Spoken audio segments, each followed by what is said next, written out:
MBC는 2021년 6월 8일에 방송된 MBC 뉴스데스크 프로그램에서 방송 심의에 관한 규정 제21조의 4, 어린이 학대 사건 보도 등의 제2항을 위반한 내용을 방송하여 방송통신심의위원회 제재 조치 결정에 따라 방송통신위원회로부터 주의 조치를 받았습니다. 여러분 안녕하십니까? 정부가 지금의 코로나19 상황을 두고 전체적으로 좋아지고 있다고 평가했습니다. 일상 회복을 멈추고 다시 거리 두기를 시작한 덕이지만 오미크론은 여전히 우리를 위협하고 있습니다. 그런 만큼 정부는 이번 주말에 끝나는 거리 두기를 연장할 가능성이 높습니다. 또 3차 접종을 넘어서 4차 접종도 준비하기로 했습니다. 먼저 서혜연 기자가 보도합니다. 코로나19 신규 확진자 수는 5,409명. 확진자 수가 크게 늘어나는 수요일 발표 기준으로 볼 때 일주일 전보다 2,046명 줄었고 지난 8일 이후 3주 만에 5,000명대로 내려왔습니다. 수도권의 중환자 병상 가동률도 지난달 20일 이후 처음으로 70%대로 떨어졌습니다. 하지만 위중증 환자는 1,151명으로 최고치를 기록했습니다. 특히 오미크론 변이 신규 확진자 수는 109명으로 집계 이후 가장 많았습니다. 정부는 남아공과 가나 등 아프리카 11개국 외국인의 입국 금지 조치를 4주 더 연장하고 여행 안전 권역으로 묶여있는 싱가포르발 비행기 항공권 판매도 중단했습니다. 감소 추세와 위기가 공존하는 상황입니다. 전체적으로 상황이 호전되기 시작했지만 아직은 감소세 초입에 불과하며 앞으로 더 유행 규모와 중증 환자를 줄이는 노력이 중요하다는 말씀도. 이에 따라 정부는 이번 주 끝나는 강화된 거리두기 조치를 연장하는 쪽으로 가닥을 잡고 있습니다. 여당과의 당정 협의에서도 거리두기 연장이 필요하다는 데 공감대를 이뤘습니다. 중증 환자 수나 사망자 수가 줄지 않고 있는 것은 계속해서 집중적인 관심과 대책을 유지해야 할 필요성이 있다는 것을 보여주고 있는 것 아닌가. 다만 피해가 커지는 자영업자와 소상공인에 대해 선지원, 후정산 방식 등 보상 시기를 단축하는 방안을 적극적으로 검토하기로 했습니다. 정부는 또 백신 4차 접종 가능성에 대비해 현재 3조 2천억 원보다 더 많은 예산을 확보하겠다는 입장을 밝혔습니다. 현재 9천만 회분의 백신을 확보했지만 오미크론 변이 확산 등 내년 백신 수요의 유동성이 커지고 있는 만큼 선구매를 더 늘려나갈 계획입니다. MBC 뉴스 서혜연입니다. 정부가 먹는 치료제 60만 명분을 이미 사놓았는데 파이자사 제품 40만 명분을 추가 구매하기로 했습니다. 머크사의 제품보다 효과가 좋고 부작용은 덜하다는 게 임상에서 확인된 건데요. 박윤수 기자가 보도합니다. 정부가 구매 계약을 추진 중인 먹는 치료제 물량은 100만 4천 명분입니다. 이 중 화이자의 팍스로비드 36만 2천 명분과 머크의 몰누피라비르 24만 2천 명분 등 총 60만 4천 명분의 계약이 마무리됐습니다. 정부는 여기에 더해 화이자의 팍스로비드 40만 명분을 추가 구매하기로 했습니다. 무엇보다 사망과 중증 예방 효과가 88%로 머크의 치료제보다 훨씬 높기 때문입니다. 또 화이자 치료제는 혈압 상승과 근육통 등 비교적 가벼운 부작용이, 머크 치료제는 성장 저하 같은 상대적으로 중대한 부작용이 보고된 점도 구매에 영향을 미친 걸로 보입니다. 안전성, 특히 이제 효과성 부분에 관한 자료에 있어서 추가적인 확인이 필요한 내용을 저희가 진행해야 될 필요성이 있어서. 따라서 머크의 치료제는 화이자 치료제를 우선 사용하고 물량이 부족할 경우 차선책으로 쓰게 될 걸로 예상됩니다. 특히 화이자의 치료제와 함께 쓸 수 없는 특정 약물을 복용 중인 환자들에게는 머크의 치료제가 대안이 될 수 있습니다. 화이자 치료제는 부정맥과 통풍, 정신병 등의 치료에 쓰이는 22개 성분의 약과 함께 복용하면 농도가 올라가 독성이 나올 우려가 있습니다. 반대로 항암제와 항경련제 등 6개 성분의 약과 복용하면 약물 효과가 떨어져 함께 사용하는 게 금지돼 있습니다. 이미 가지고 계신 질환의 상태에 따라서는 단기간이라도 약을 중단하는 게 어려운 분들도 있을 수 있거든요. 그러면 쓸 수 있는 다른 약물이 당연히 필요할 거고요. 정부는 오미크론 변이 확산과 방역 완화로 확진자가 급증할 경우에 대비해 이미 구매를 추진 중인 100만 명분 외에 먹는 치료제를 추가로 구매하는 방안도 검토하고 있습니다. MBC 뉴스 박윤수입니다. 다음 주부터 식당 입구에서 QR코드를 찍었는데 이 띵동 소리가 나면 방역 패스의 유효기간 6개월이 지난 겁니다. 접종 완료자입니다. 이 소리가 나야 입장할 수 있습니다. 번거로운 절차 없이 이제 소리만 들어도 접종 여부를 확인할 수 있는 건데요. 김하영 기자가 자세히 설명해 드립니다. 점심시간 서울 마포구의 한 음식점. 식사를 하기 위해 손님들이 휴대전화로 방역 패스를 인증합니다. 네, 저희 QR코드 한 번씩만 확인해 드릴게요. 접종 완료 후 식사일이 경과되었습니다. 다음 주 월요일부터 2차 접종한 지 6개월이 지난 방역 패스는 사용할 수 없게 되는데 지금처럼 14일이 지났다는 알림음만으로는 정확히 언제 접종했는지 알 수 없습니다. 사람마다 각자 다르잖아요. 근데 그걸 일일이 다 해야 되니까 번거로워질 것 같고. 이 때문에 정부는 QR코드 인증 때 나오는 알림음을 바꾸기로 했습니다. 2차 접종 후 6개월이 지나지 않았다면 접종 완료자입니다. 라는 알림음이 울리게 되고 만약 6개월이 지났는데도 3차 접종을 받지 않았거나 미접종자, 불완전 접종자라면 이렇게 벨소리로 구분할 수 있게 됩니다. 6개월이 지나 3차 접종을 받지 않았다면 업주에게 음성 확인서 등을 보여줘야 출입이 가능합니다. 정부는 방역 패스 유효 기간이 적용되는 첫 주는 계도 기간으로 정해 과태료를 부과하지 않기로 했습니다. 다행히 시행 첫날에 유효 기간이 끝나는 접종 완료자 562만 명 중 90%인 506만 명은 이미 3차 접종을 마쳤습니다. 다만 3차 접종 대상자 중 60대는 78.9%, 70대 이상은 약 89%가 접종을 마쳤지만 50대 이하 연령대는 30에서 50%대로 낮은 편입니다. 고령층은 3차 접종률이 높아지면서 확진자가 점차 줄고 있습니다만은 그 이하 연령대에서는 조금씩 확진 비율이 높아지는 추세입니다. 접종 참여를 간곡히 요청드립니다. 정부는 또 입원율이 절반으로 낮아진다 해도 확진자 수가 2배로 늘면 의료 부담은 같다며 3차 접종에 속도를 내는 게 최선이라고 밝혔습니다. MBC 뉴스 김하영입니다. 미국에서는 오미크론 변이 확산에 하루 44만 명이라는 역대 최대 규모의 확진자가 나왔습니다. 항공 대란도 길어지고 있는데요. 조종사와 승무원이 오미크론에 감염되거나 감염자와 접촉하면서 예고 없이 비행기 운항을 취소하고 있는 겁니다. 차주혁 기자입니다.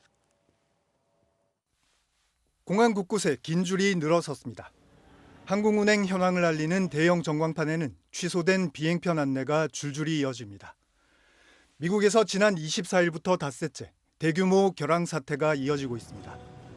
오미크론의 급속한 확산으로 코로나19에 감염되거나 감염자와 접촉한 조종사, 승무원들이 속출하면서 항공기 운항 자체가 불가능해졌기 때문입니다. And they canceled it, and I'm here for 12 hours. I'm very frustrated. My boss is not going to be happy. I'm supposed to be at work tomorrow. 현지 시간 28일 하루에만 미국 국제선 1144편이 결항됐습니다. 문제는 항공 대란이 당분간 지속될 것으로 보인다는 겁니다. 미국의 코로나 하루 신규 확진자는 44만 1,278명으로 역대 최다를 기록했습니다. The situation is critical. Over my 10 years in emergency medicine, this is probably the worst scenario that we've been through. 코로나19의 가파른 확산을 이끄는 것은 오미크론입니다. 미 질병통제예방센터는 지난 25일 기준 일주일간 신규 확진자 중 오미크론 감염 비중을 59%로 추정했습니다. 유럽에서도 오미크론의 무서운 확산세가 계속되고 있습니다. 프랑스는 지난 24시간 기준 17만 9천여 명이 신규 확진을 받아 사흘 만에 최다치 기록을 갈아치웠다고 밝혔습니다. Après, on espère qu'il n'y aura pas de 5e, 6e, 7e, 8e dose, mais ils font comme ils peuvent. 영국도 하루에 12만 9천여 명이 양성 판정을 받아 나흘 만에 신기록을 세웠고 이탈리아 역시 하루 신규 확진자 수 7만 8천여 명으로 최고치를 경신했습니다. 세계보건기구 WHO는 오미크론의 확산으로 지난주 전 세계의 코로나19 신규 확진자는 전주와 비교해 11% 증가했다고 경고했습니다. MBC 뉴스 차주혁입니다. 연말 대선 전국이 연일 급변하고 있는 상황에서 민주당 이재명 후보, 국민의힘 윤석열 후보 간의 충돌이 점점 더 가열되고 있습니다. TV 토론과 대장동 특검, 또 배우자 문제까지 전방위에서 날선 공방을 주고받고 있는데요. 먼저 이학수 기자가 정리했습니다. 이재명 후보의 토론 촉구에 대해 중범죄가 확정적인 후보와는 토론할 수 없다고 응답한 윤석열 후보는 오늘도 비슷한 비난을 이어갔습니다. 그 자체가 그냥 배임 아닙니까? 그 밑에 사람들은 구속이 됐는데 그걸 의사결정한 사람 멀쩡하게 있잖아요. 이재명 후보는 윤 후보가 좀 당황한 것 같다. 대통령이 되겠다는 분이 말이 지나치다고 유감을 표하면서 즉각 역공했습니다. 없는 죄도 만들고 있는 죄도 덮어줄 수 있다고 믿는 무소불위 특권의식, 그 특수부검사의 묘한 평소의 특성이 나온 게 아닌가. 토론하려면 특검부터 받으라는 윤 후보의 어조는 한층 높아졌고 이 후보는 토론도 특검도 안 하겠다는 말이라고 맞받았습니다. 이런 사람하고 국민 여러분 보는 데서 뭐 토론을 해야 되겠습니까? 어이가 없습니다. 정말 갑작습니다. 특검을 하면은 토론을 하겠다 그러면서 사실상 특검을 발목을 잡고 있거든. 본인들이 임명하는 특검으로 수사를 하자. 이 후보는 대통령 배우자를 보좌하는 청와대 제2부속실을 폐지하겠다는 윤 후보를 향해 앞뒤가 뒤바뀌었다고 비판했고 이 문제를 덮기 위해서 제도를 없애버리겠다. 좀 납득이 안 돼요. 부인에게 문제가 있어서 그 부인의 문제를 해결해야지. 윤 후보 측은 3년 전 검찰이 불기소 처분한 이른바 해경궁 김씨 사건을 꺼내들며 이 후보 부인에 대한 재수사를 촉구했습니다. 이재명 후보가 자신의 대학 사진을 올리는 해경궁 김씨를 모른다는 말을 결코 믿을 수 없습니다. 설전은 외교와 원전 정책 분야로도 번졌습니다. 이재명 후보는 한국 국민들, 특히 청년들 대부분은 중국을 싫어한다고 말한 윤 후보를 향해 외교 의제와 관련해선 심사숙고하고 발언하라고 지적했습니다. 윤석열 후보도 이재명 정부의 원전 정책은 감원전이라고 한 이 후보를 향해 탈원전 정책엔 눈 감더니 말 바꾸기를 하고 있다고 비판했습니다. MBC 뉴스 이학수입니다. 국민의힘이 민주당 이재명 후보 아들에 대한 대학 입시 의혹을 제기했다가 8시간 만에 갑자기 착오가 있었다면서 유감을 표했습니다.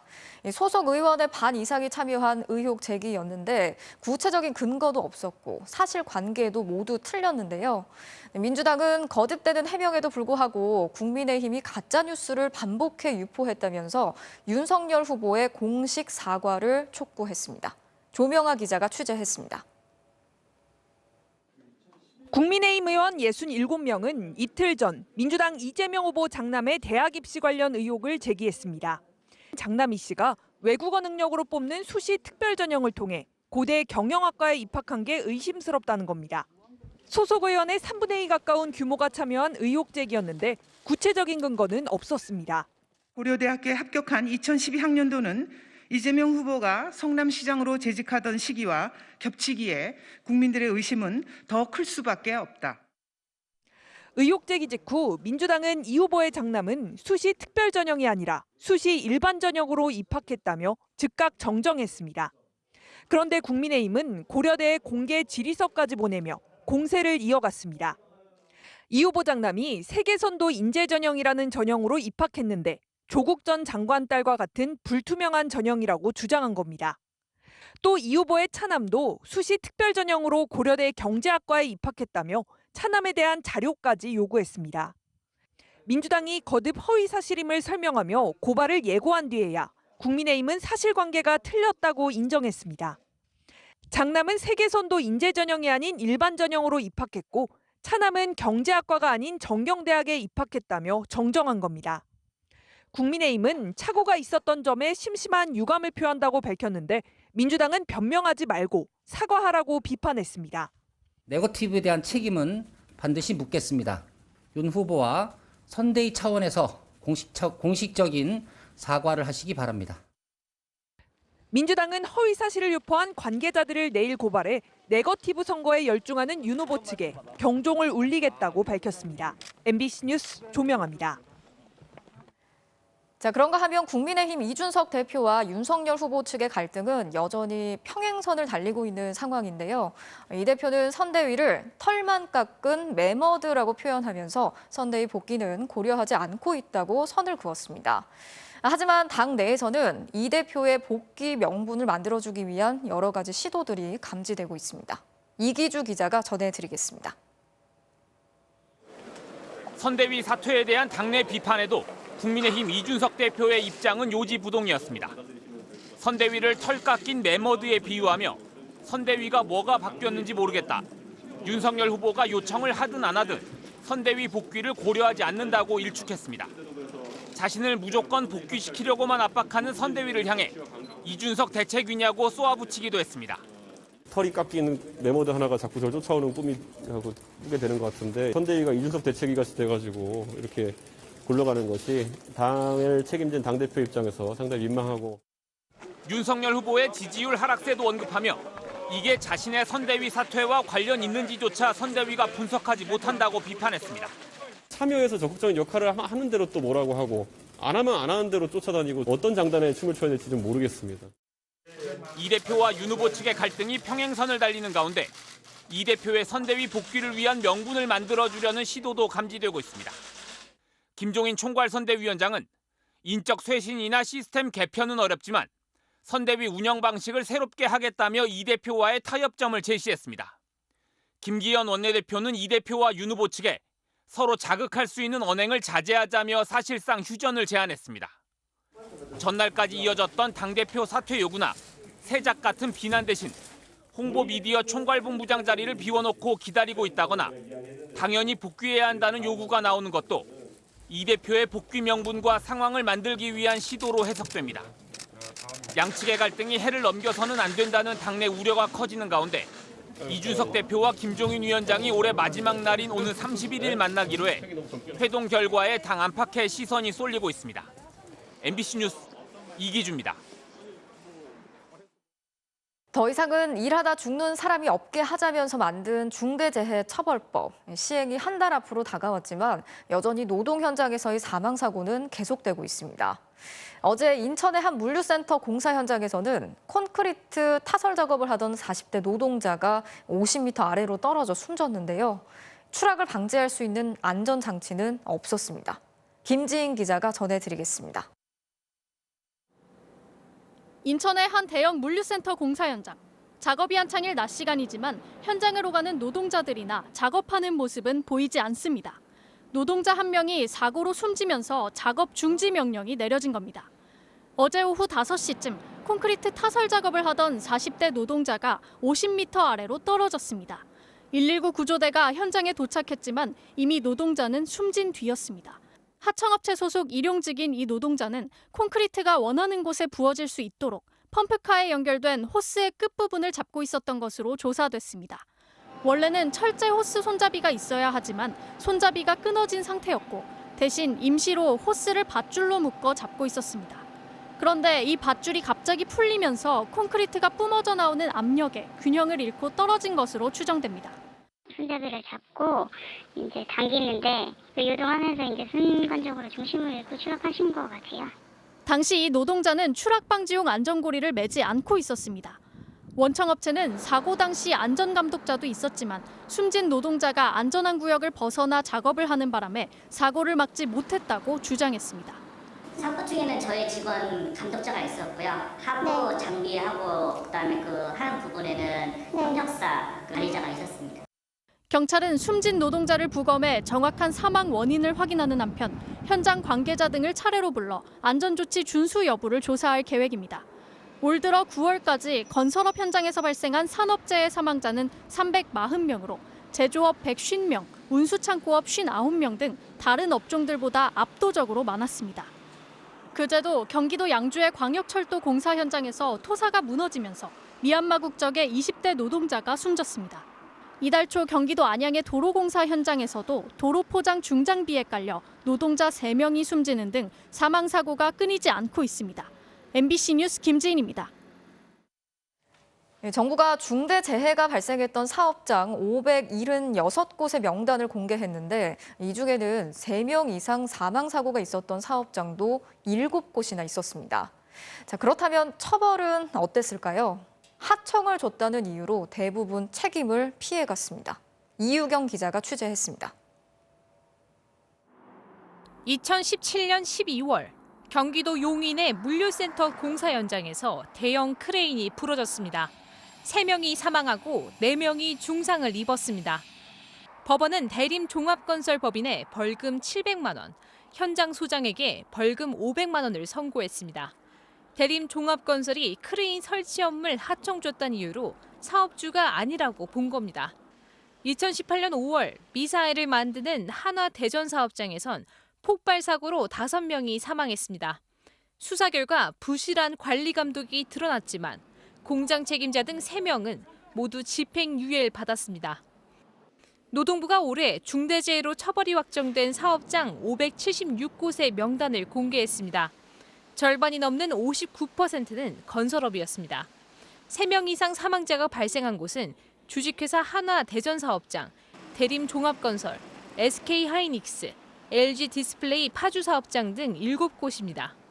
하지만 책임자 대부분은 실형을 면했습니다. 하청을 줬다는 이유로 원청업체가 아예 처벌을 면하기도 했습니다.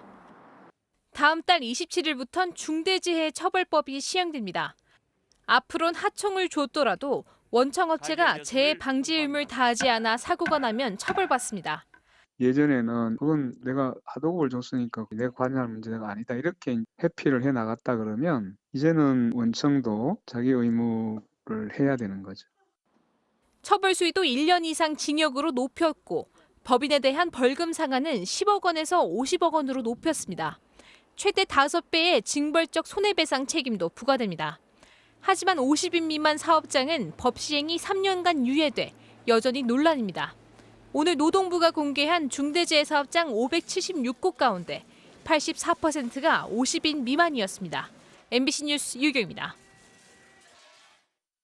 공수처가 정치인과 기자의 통신 자료를 광범위하게 조회했다는 논란이 커지고 있습니다.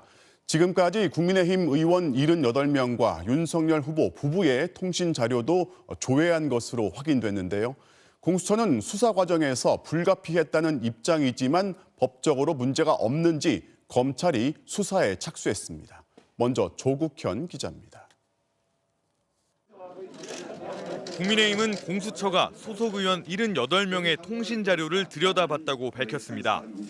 윤석열 대선 후보 부부 역시 공수처와 검찰, 경찰 등의 조회 대상이었다고 덧붙였습니다. 공수처의 고발 사주 의혹 수사가 본격화하던 지난 9월 이후 조회가 늘어난 것으로 보입니다.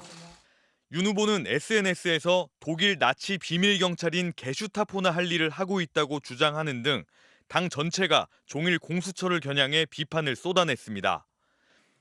민주국가에서는 도저히 벌어질 수 없는 일이 일어나고 있습니다. 야당 후보를 사찰하고 민간인을 사찰하는 그런 전모가 서서히 드러나고 있습니다. 통신자료 조회란 피의자 등과 연락한 사람의 이름과 주민번호, 주소 등을 통신사로부터 제공받는 절차입니다. 법원의 허가가 필요 없어 수사기관들이 정보 수집을 위해 관행처럼 활용했습니다. 하지만 공수처가 지난 8월부터 10월까지 언론사 기자들의 통신 자료를 대규모로 조회한 사실이 드러나면서 논란이 불거졌습니다. 기자들이 직접 수사 대상에 오른 사건에선 가족 등 일반인의 자료까지 조회된 것으로 알려지면서 파문은 커졌습니다. 특히 지난 4월 공수처가 이성윤 당시 서울중앙지검장을 관용차로 데려와 이른바 황제 조사를 했다고 보도한 언론사 관련 조회가 많았는데 이걸 두고는 악의적인 사찰이라는 반발이 나오기도 했습니다. 결국 김진우 공수처장이 수사를 받게 됐습니다. 대검찰청은 공수처 수사 대상이 아닌 기자들의 통화 내역 확인을 위해 김 처장이 재량권을 남용했다는 고발 사건을 수원지검 안양지청에 배당했습니다. 국민의힘은 내일 공수처 앞에서 항의 성격의 의원총회를 열기로 했다가 김진욱 처장이 출석하는 법사위 회의가 여당과 합의되자 의총을 취소했습니다. MBC 뉴스 조국현입니다. 통신 자료가 영장도 없이 수사기관이 통신사에 공문만 보내면 확보할 수 있다 보니 무분별하게 수집해온 게 모든 수사기관의 관행이지만 이번에는 그 대상이나 시기가 민감하다 보니 논란이 큰 겁니다. 이참에 사찰이라는 말까지 나오는 이 통신자료 조회 관행을 손봐야 한다는 지적이 나옵니다. 이어서 이재욱 기자입니다. 검사나 경찰 고위 간부가 언론의 피의 사실을 흘리거나 국회의원 등 고위공무원이 공무상 비밀을 누설하는 범죄, 모두 공수처 수사 대상입니다. 현재 공수처가 수사 중인 고발 사주 의혹의 경우 윤석열 후보와 손준성 검사, 김웅 의원 등이 피의자로 입건돼 있습니다. 이들과 연락했던 사람들의 통신 자료를 조회하면 정치인이나 언론인이 나올 가능성이 높은 겁니다. 특히 공수처는 법원에서 영장을 받아 카카오톡 단체 대화방 참여자들의 인적 사항까지 파악한 걸로 알려졌습니다. 통신자료 조회 대상자가 급증한 이유입니다. 위법은 아니라지만 인권 친화적 수사기관을 천명하며 출범한 공수처가 검찰의 먼지털이 수사 방식 등 기존 구태를 따라했다는 비판은 피하기 어려워 보입니다. 논란이 커지던 지난주 매우 유감스럽다는 뜻을 밝히기도 했지만 수사 비밀을 내세운 소극적 해명으로 불신을 자초했습니다. 박범계 법무장관은 공수처 수사가 적법하게 이루어진 것 같다면서도 아쉬움을 나타냈습니다. 오랜 동안 지금 언론이나 일각에서 이 문제를 지적을 하니 적어도 이 부분에 대해서는 공수처 쪽에서 적절한 설명이 있으면 좋겠다 하는 생각은 갖고 있습니다. 올해 상반기 경찰의 통신자료 조회 건수는 187만 건을 넘었고 검찰도 60만 건에 육박합니다. 단순 인적사항 조회에 불과하더라도 이번 논란을 계기로 수사기관의 통신자료 수집 관행을 바꿔야 한다는 목소리가 높습니다. 국민의 개인정보 자기결정권이라든가 통신 비밀의 자유라든가 이런 부분을 제한하는 거라 헌법상의 적법 절차 원리에 따라서 영장을 제시하고 가져가는 게 현재 국회에는 통신자료 제공 사실을 가입자가 따로 확인하기 전에 통신사가 의무 통보하도록 하는 법안이 제출돼 있습니다. MBC 뉴스 이재욱입니다. 네, 대선 후보의 행보를 정리합니다. 먼저 민주당 이재명 후보는 고 김근태 의장의 10주기 추도식에 참석해서 좌우를 가리지 않는 실용을 강조했습니다. 또 오늘도 부동산 세금 완화 정책을 내놓았습니다. 김재경 기자입니다. 이재명 후보는 고 김근태 전 의장이 생전에 강조한 재민지산, 국민의 먹고 사는 문제를 해결하는 것이 정치의 근본이라는 말을 언급했습니다. 김 전 의장이 박정희 전 대통령의 경제정책을 긍정적으로 평가하는 등 민생에선 좌우를 가리지 않았다며 본받겠다고 말했습니다. 좌우 진영을 따지지 않는 실용주의, 의장님께서 이루고자 했던 세상과 저 이재명이 이루고자 하는 세상이 전혀 다르지 않다고 생각합니다. 연일 실용주의 기조를 강조하는 이 후보는 오늘도 취득세 감면을 공약하며 부동산 세제 완화에 속도를 냈습니다. 생애 최초 주택 구입자의 경우 취득세를 절반으로 깎아주는 기준을 수도권은 4억 원에서 6억 원으로, 지방도 3억 원에서 5억 원으로 높였습니다. 취득세 최고 세율을 부과하는 집값 기준도 현행 9억 원에서 12억 원으로 조정했습니다. 보유세 부담이 올라가고 있기 때문에 그에 맞춰서 취득세, 거래세 부담을 좀 줄이자라는 취지이고 실수요자들에 대한 주택 취득 부담을 줄이는 방향으로 이 후보는 선대위에 본격 합류한 이낙연 전 대표와도 처음으로 현장 일정을 함께했습니다. 이 전 대표의 핵심 공약이었던 신복지 정책을 계승하고 추진해 OECD 30위권인 삶의 질을 15위권으로 끌어올리겠다고 밝혔습니다. 차기 민주당 정부는 코로나 위기를 극복하면서 신복지를 시작할 것입니다. 신복지 1호 공약으로는 아동수당을 만 15세까지 지급하고 아파서 쉴 때 소득 일부를 보전하는 상병수당 정책을 제시했습니다. 민주당은 집권하면 국민 개개인을 위한 실용정부를 만들겠다며 이 후보의 표어를 앞으로 제대로, 나를 위해 이재명으로 결정했습니다. MBC 뉴스 김재경입니다. 국민의힘 윤석열 후보는 박근혜 전 대통령 사면을 앞두고 후보 선출 뒤 처음으로 대구 경북 지역을 방문했습니다. 또 현 정부는 물론이고 이재명 후보를 겨냥해서 날선 공세를 폈습니다. 신수아 기자가 보도합니다.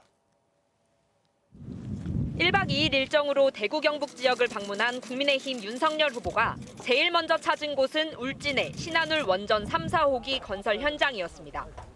공사가 중단된 건 문재인 정부의 탈원전 정책 때문이라며 집권 즉시 공사를 재개하겠다고 했습니다.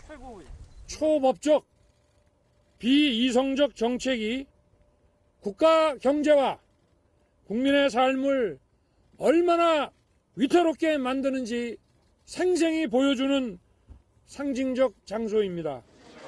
그러면서 원자력 발전 비중을 30%대로 유지하고 원전과 재생에너지를 통한 탄소 중립 실현, 2030년 원전 10기 수출 등 K원전 공약을 제시했습니다.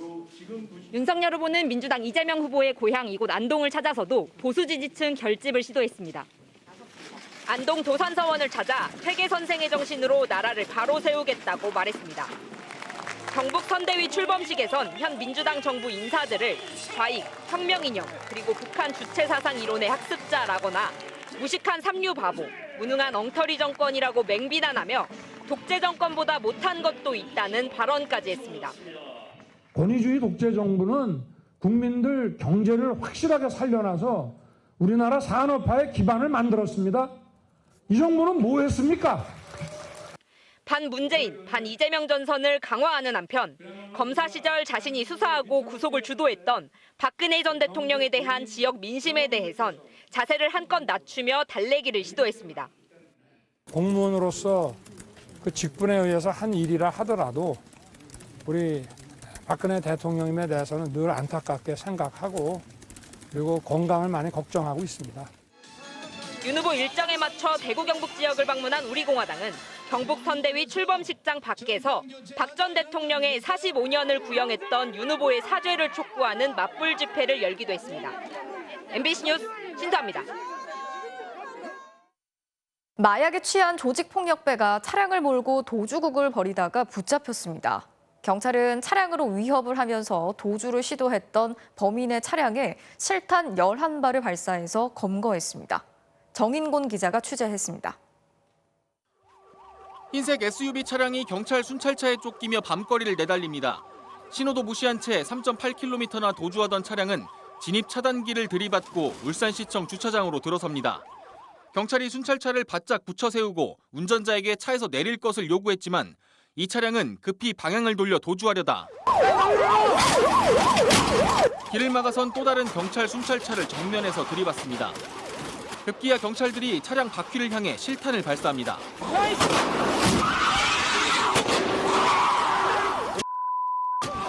경찰은 권총과 3단봉으로 차량 유리를 부순 뒤에야 운전자를 간신히 제압했습니다. 자, 수업 채우고! 부서지는 소리가 막 여러 번 쾅쾅쾅 나더니 영화에서 보던 그런 광경이 일반 사람이 총소리라고 생각은 하지 않잖아요. 심장이 벌렁거려서 오늘 진짜 잠을 못 잤었어요. 당시 범인이 타고 있던 차량입니다. 경찰은 타이어에 실탄 11발을 발사한 뒤 이처럼 창문을 부수고 테이저건을 쏴 범인을 검거했습니다. 운전자는 30대 조직폭력배 김모 씨로 체포 당시 마약에 취해 의식이 불분명한 상태였습니다. 환각 상태로 울산지방검찰청 주차장 입구 차단기를 들이받은 뒤 40분 동안 울산 도심에서 도주국을 벌인 겁니다. 차에 함께 타고 있던 20대 아내도 함께 필로폰을 투약한 것으로 확인됐습니다. 부인은 환각 상태가 굉장히 경미한 상태였고 남편은 현재까지 아직 의식이 완전히 돌아오지 않은 그런 상태입니다. 아직까지 환각 상태에 있습니다. 경찰은 시민 안전이 위협받는 상황으로 판단해 실탄 발사 등으로 강력히 대응했다며 김 씨에 대해 마약류 관리법 위반 등의 혐의로 구속영장을 신청할 계획입니다. MBC 뉴스 정인곤입니다. 개 식용을 금지하자는 논의가 본격화되고 있고 또 반려동물을 사거나 팔지 말고 입양을 하자는 목소리도 커지고 있죠. 하지만 여전히 잔인하게 개를 도살하거나 열악한 환경에서 새끼를 번식시켜 판매한 곳들이 무더기로 적발됐습니다. 정상빈 기자가 취재했습니다.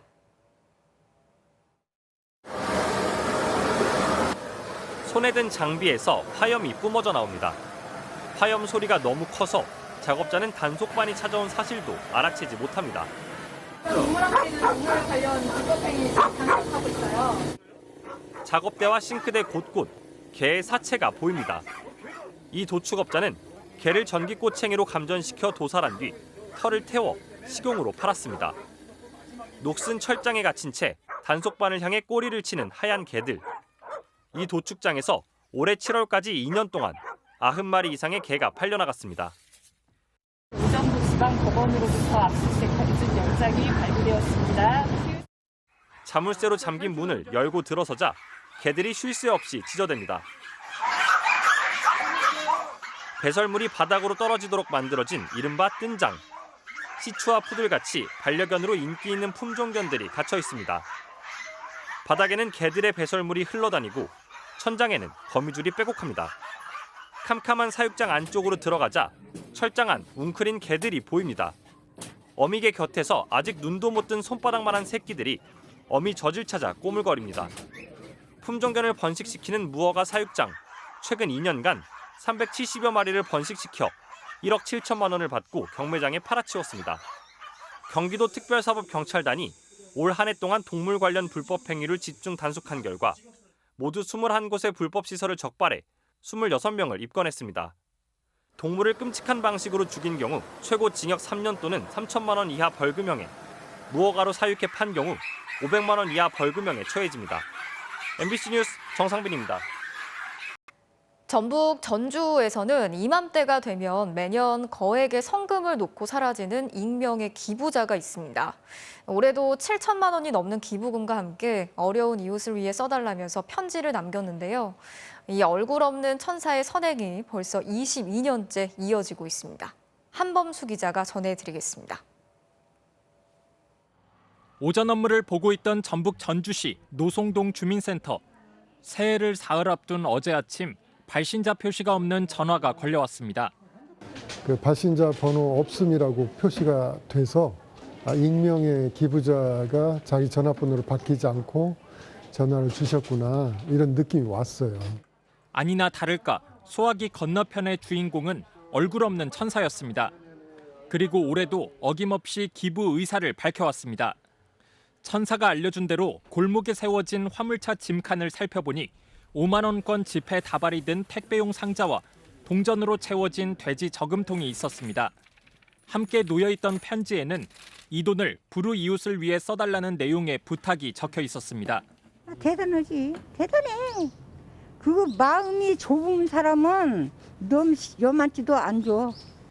익명의 남성 기부자가 올해 보낸 기부금은 7,009만 4,960원이었습니다. 2년 전에는 30대 남성 2명이 얼굴 없는 천사가 놓고 간 성금을 훔쳐갔다가 구속되기도 했지만 올해는 무사히 전주시에 전달됐습니다. 지난 2000년 처음 남몰래 기부를 시작한 뒤 올해까지 22년간 총 23차례에 걸쳐 누적된 기부금은 약 8억 1천만 원이나 됩니다. 천사의 선행이 알려지면서 주민센터 주변에는 천사 골목까지 생겼는데 아직 그가 누구인지 정확히 아는 사람은 없습니다. MBC 뉴스 한범수입니다. 공정거래위원회가 대한항공과 아시아나항공의 합병을 조건부로 승인하기로 했습니다. 초대형 항공사 출범으로 독과점이 우려되니까 운행 권한의 일부를 반납하라는 조건을 달았는데요. 하지만 이게 끝이 아닙니다. 미국과 유럽연합 등 7개 나라 경쟁 당국의 심사가 아직 남아 있습니다. 임경아 기자가 전해드리겠습니다. 인천 LA, 인천 장자재, 부산 나고야. 이 노선들은 대한항공과 아시아나항공의 점유율이 100%입니다. 이런 노선이 10곳입니다. 공정거래위원회는 두 회사가 합병할 경우 상당수 노선에서 경쟁을 제한하고 독과점이 될 우려가 크다고 밝혔습니다. 그래서 합병을 승인하되 조건을 달기로 했습니다. 우선 두 항공사가 갖고 있는 우리나라 공항 슬롯을 일부 반납하게 했습니다. 슬롯이란 항공사가 출발이나 도착할 권리를 배정받은 시간대를 말합니다. 2019년 두 회사와 계열사를 합친 인천공항의 슬롯 점유율은 49%입니다. 공정위는 또 운수권도 일부 반납하도록 했습니다. 외국 정부와 협정을 통해 정해진 운항 횟수를 다른 저비용 항공사들에게 나눠주겠다는 겁니다. 저비용 항공사들은 반기는 분위기입니다. 장거리 진출을 선언했고 항공기 도입을 이제 하기 때문에 파리라든지 런던, 로마, 스페인 등 소비자들이 원하는데 진출을 할 계획입니다. 공정위의 최종 결정은 내년 초 열릴 전원회의에서 확정됩니다. 대한항공의 공식 반응은 신중했지만 내심 공정위의 조건이 너무 까다롭다는 불만도 읽힙니다. 구체적인 내용을 면밀하게 검토하고 절차에 따라 당사 의견을 정리해 공정위와 함께 협의할 예정입니다. 하지만 한국 정부만 봐준다고 해결되는 건 아닙니다. 독과점에 대한 미국이나 유럽연합의 심사 기준은 더 까다롭기 때문입니다. 대한항공은 모두 14개 나라에 합병 승인을 신청했는데 미국, 유럽연합, 중국, 일본, 영국, 싱가포르, 호주가 아직 심사를 진행 중입니다. 유럽연합은 최근 캐나다 1위 항공사인 에어캐나다와 3위 에어트랜짓의 합병을 불허했고 스페인 항공사들의 합병도 무산시켰습니다. MBC 뉴스 임경아입니다.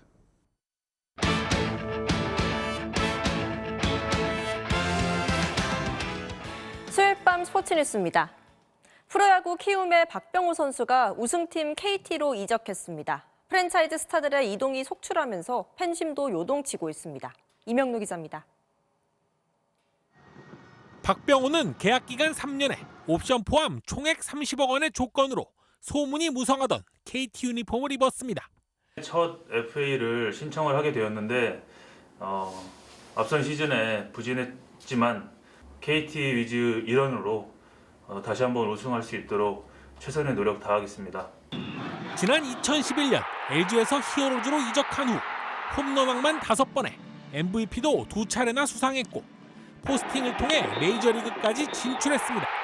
하지만 국내 복귀 후 지난 2년간 2할대 초반 타율로 부진하면서 키움으로부터 만족스러운 제안을 받지 못했고 은퇴한 최고참 유한준의 대체자를 찾던 KT가 보상금을 포함해 52억 5천만 원을 베팅하면서 박병호의 마음을 잡았습니다. 박병호는 자필 편지를 통해 히어로즈와 팬들에게 감사 인사를 전했습니다. 10년 가까이 히어로즈에서 뛰면서 너무나 큰 사랑을 받았고 팀은 옮기게 되지만 히어로즈도 많은 응원 부탁드립니다. 정말 그동안 감사했습니다. 키움의 상징과도 같던 박병호가 떠나자 일부 팬들은 트럭 시위를 펼치며 반발했습니다. 이번 FA 시장에서 유독 구단 프랜차이즈 스타들의 이적이 많아지면서 팀에 강한 애착을 갖고 있는 팬들이 공개적으로 불만을 드러낸 겁니다. 지역 라이벌 NC로 이적한 손아섭의 경우 부산 지역지에 지면 광고까지 내며 롯데 팬들에게 감사함을 표시했지만 15년 동안에 참 롯데 자이언츠에서 정말 많은 사랑을 받고 또 이런 좋은 추억들이 많은데 하여튼 가슴이 너무 아프고 창원 NC파크로 근저 화환이 배달되는 등 일부 팬들은 불편한 감정을 숨기지 않았습니다. 냉정하게 선수를 바라보는 구단과 가치를 인정받고 싶은 선수, 그리고 엇갈리는 팬심, 총액 1천억 원에 육박하는 과열된 FA 시장의 또 다른 이면입니다. MBC 뉴스 이명로입니다.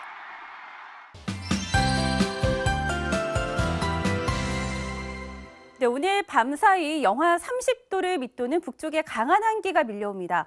하루 만에 경기 북부와 영서지방에는 한파주의보가 내려진 가운데 내일 아침 서울도 영하 8도까지 떨어지겠고 낮에도 영하권을 맴돌겠습니다. 특히 올해 마지막 날이죠. 금요일에 서울의 예상 최저 기온은 영하 11도, 대부분 지방의 체감 온도는 영하 20도 안팎까지 떨어지겠습니다. 서쪽 지방에는 눈도 펑펑 쏟아집니다. 충남 서해안 지방은 내일 아침부터, 호남 지방은 내일 낮부터 강한 눈이 집중됩니다. 예상 적설량은 충남과 전북, 전남 북부에 최고 10cm, 충북과 경상도 내륙 지방에 1에서 5, 울릉도와 독도에 최고 30cm가량이 예상됩니다.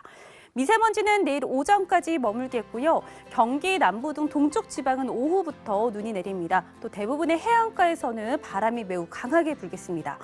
아침 최저 기온은 서울 영하 8도, 춘천 영하 10도까지 떨어지겠습니다. 낮에도 서울이 영하 1도, 또 광주와 대구 4도에 그치겠습니다. 금요일에는 한파가 절정에 달하면서 남부 내륙에도 한파특보가 내려질 가능성이 큽니다. 날씨 변덕이 심한 만큼 대비 잘해주셔야겠습니다. 날씨였습니다. 뉴스 마치겠습니다. 오늘도 함께 해주신 여러분 고맙습니다.